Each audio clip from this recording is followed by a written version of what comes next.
गृह मंत्री अमित शाह सभी सीमावर्ती राज्यों के मुख्यमंत्रियों की बैठक लेंगे।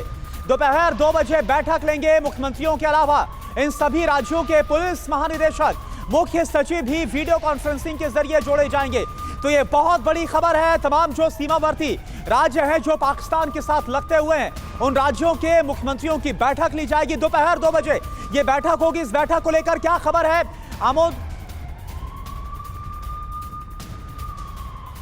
देखिए, गृह मंत्री अभी सूचना मिली है सूत्रों से कि गृह मंत्री आज 2 बजे एक बहुत बड़ी बैठक लेने जा रहे हैं उन राज्यों के, सीमावर्ती राज्यों के जो पाकिस्तान और नेपाल से सटे हुए राज्य हैं। उसमें गुजरात से लेकर जम्मू कश्मीर से लेकर तमाम जो राज्य हैं, उत्तराखंड, उसके अलावा आपको बिहार, बंगाल, सिक्किम, इन तमाम राज्यों के मुख्यमंत्रियों की बैठक और उनके मुख्यमंत्रियों के साथ साथ पुलिस प्रमुखों की और साथ ही वहाँ के चीफ सेक्रेटरी को भी इस बैठक में रखा जाएगा।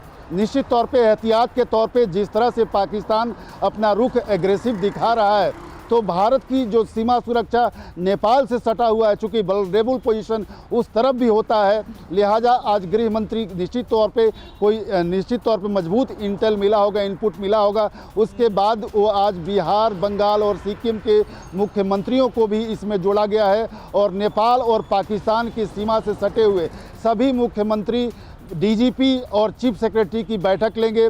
बैठक में क्या क्या निर्देश दिया जाएगा, क्या क्या बातें होंगी, किस तरह के मूवमेंट पे अंकुश लगाना है, इन तमाम विषयों पर चर्चा होंगी जो TV9 भारतवर्ष बताएगा। लेकिन अभी तक की सबसे बड़ी खबर ये है कि प्रधानमंत्री के यहाँ कैबिनेट बैठक होने के बाद जिस तरह से बाद में गृह मंत्री और रक्षा मंत्री करीब 15 मिनट तक बैठे थे और उसके बाद कुछ बिल्कुल आमोद जी अलर्ट है, यही रेडीनेस है जिसके तहत इस वक्त लगातार बैठकों को लेकर भी बड़ी खबरें आ रही हैं और हर हालात के बारे में, ऑपरेशन सिंदूर के बारे में जिस तरीके से फिलहाल आपको बता दें तस्वीरें भी सामने आई हैं, बड़ी खबरें हमारे पास हैं कि इस ऑपरेशन को अंजाम देने के बाद कैसे करुणा लगातार कोऑर्डिनेशन और कम्युनिकेशन के तहत अब से थोड़ी देर बाद होने वाली अमित शाह की ये बैठक भी बहुत बड़ी है, जिसमें सीमावर्ती राज्यों के सीएम्स के साथ उनकी ये बैठक बहुत महत्वपूर्ण है। करुणा, देखिए उस तरफ अगर हम बताएं एक एक करके तमाम जो तस्वीरें, मैं चाहूंगा कि सुमित आप भी हमें बिग बॉल पर ज्वाइन करें, क्योंकि वो तमाम आतंकी कैंप से जिनकी सैटेलाइट इमेजेस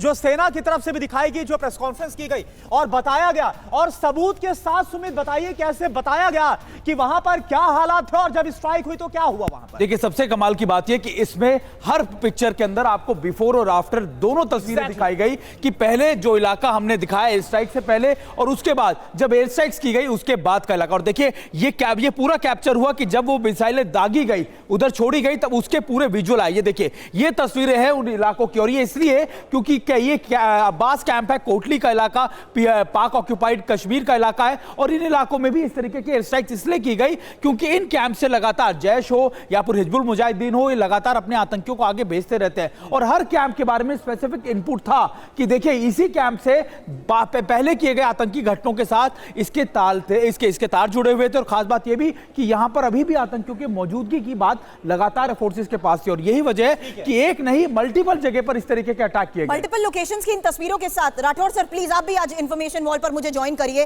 क्योंकि ये कितनी इंपॉर्टेंट इंफॉर्मेशन है जिसके तहत भारत ने बता दिया कि आतंक के गढ़ की एक इंटेलिजेंस इनपुट हमारे पास है, एक इंटेलिजेंस इनपुट हमारे साथ है। उसमें ये सर्जिल कैंप सर सियालकोट का एक और सबसे ज्यादा इंपॉर्टेंट लोकेशन है। और Sumit over to you, Sialkot जहां मेमूना जोया कैंप जिसे टारगेट किया गया, ये एक और इंपॉर्टेंट इंफॉर्मेशन थी और यही वजह है कि अगर मैं गलत नहीं हूं तो मुझे बताइएगा कि ये वही इलाका है जो जम्मू के बहुत करीब पड़ता है और यहीं सर सबसे ज्यादा राजौरी के अंदर, पुंछ के अंदर इंफिल्ट्रेशन कराई जाती है। और देखिए ये इसलिए भी इंपॉर्टेंट है सियालकोट क्योंकि यहां पर आर्मड की सबसे ज्यादा तैनाती भी की गई थी। सर शक्करगढ़ बल्ज के अपोजिट पड़ता है ये और ये जो 3 हैं आपके बड़े हेडक्वार्टर्स जिनको बोलते हैं, एक आपका है मुरीद के लश्कर तैयबा का, बहावलपुर जैश ए मोहम्मद का, मुजफ्फराबाद हिजबुल मुजाहिदीन का और उसके बाद इनके ट्रेनिंग कैंप्स है पाकिस्तान ऑक्यूपाइड कश्मीर में और उसके ट्रेनिंग कैंप्स के बाद होता है लॉन्च पैड।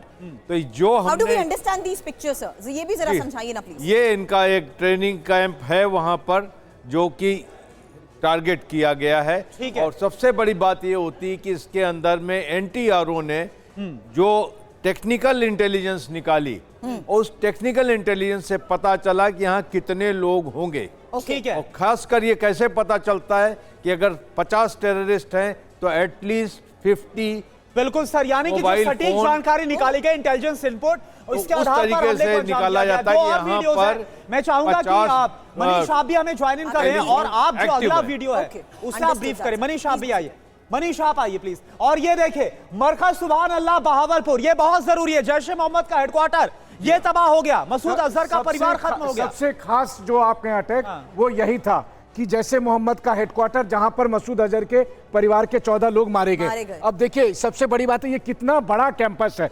लगातार सुमित इसके बारे में बताते रहे थे। बता रहे 15 एकड़ में फैला है ये, करीब 18 एकड़ में अच्छा। ये फैला हुआ इलाका है और यहाँ पर अटैक किया गया, जिसकी सबसे बड़ी जो मेन बिल्डिंग है उस पर जब अटैक किया गया तो उसकी तस्वीरें हम लगातार देख रहे हैं। अब आप देखिए कि यहाँ पर दिखाया गया है कि अटैक करने से पहले इस एरिया को पहले लोकेट किया गया कि यहाँ पर अटैक करना है और इसके जद में इस तरह से अटैक करना है कि मैक्सिमम कैजुअलिटी हो।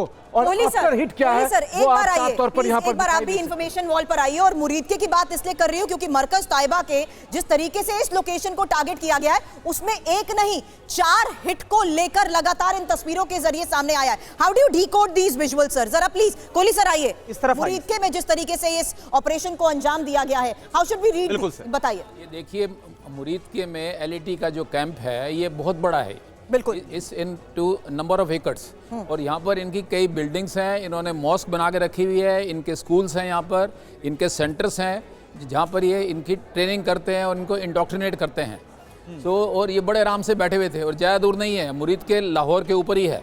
अच्छा तकरीबन 30 किलोमीटर हमारी बॉर्डर से है। सो इसकी पूरी मैपिंग हो चुकी सर थी। ये देखिए मैपिंग में ये आफ्टर हिट 1 ये रहा, इसके बाद आफ्टर हिट 2 4 हिट्स को लेकर ऐसी ये तस्वीरें सामने आई हैं। ये भी समझाएं। ये देखिए क्या था कि इन टारगेट्स की ठीक से मैपिंग करी गई थी। एक एक इन्फॉर्मेशन हमारे पास थी, उसी के मुताबिक ही म्यूनिशन को सिलेक्ट किया गया ताकि अगर ऊपर से डाला जाता है या साइड से डाला जाता है कि दीवारें बड़ी बड़ी मोटी हैं इसकी, उसको ठीक से पेनिट्रेट कर पाए। ठीक है। और उसके बाद में इसको प्रिसीजन अटैक किए गए हैं। अच्छा नितिन सर एक बात बताइए कि कोई सरप्राइज नहीं होगा कि जिस तरह से मसूद अजहर का परिवार खात्मा हो गया, यहाँ पर हाफिज सईद है उससे कितना नुकसान पहुंचा है बिल्कुल। और उसी के तहत उसको लेकर कोई बड़ी खबर है। करुणा ये 6 तस्वीरें एक अच्छा, साथ दिखा रहे हैं, सियालकोट, मुरीद के, बिम्बर, कोटली, सियालकोट और बहावलपुर की उन लोकेशंस की जो प्रिसीजन के साथ ये अटैक हुआ है और जिस कैलकुलेटिव अटैक के तहत इस पूरे ऑपरेशन सिंदूर को अंजाम दिया गया है उसमें यही लोकेशंस क्यों? ये एक सबसे बड़ा सवाल। ये वो लोकेशंस है जहां से ये ऑपरेट करते थे, ये वो लोकेशंस है जो इनके लिए एक सेफ जोन बन चुका था।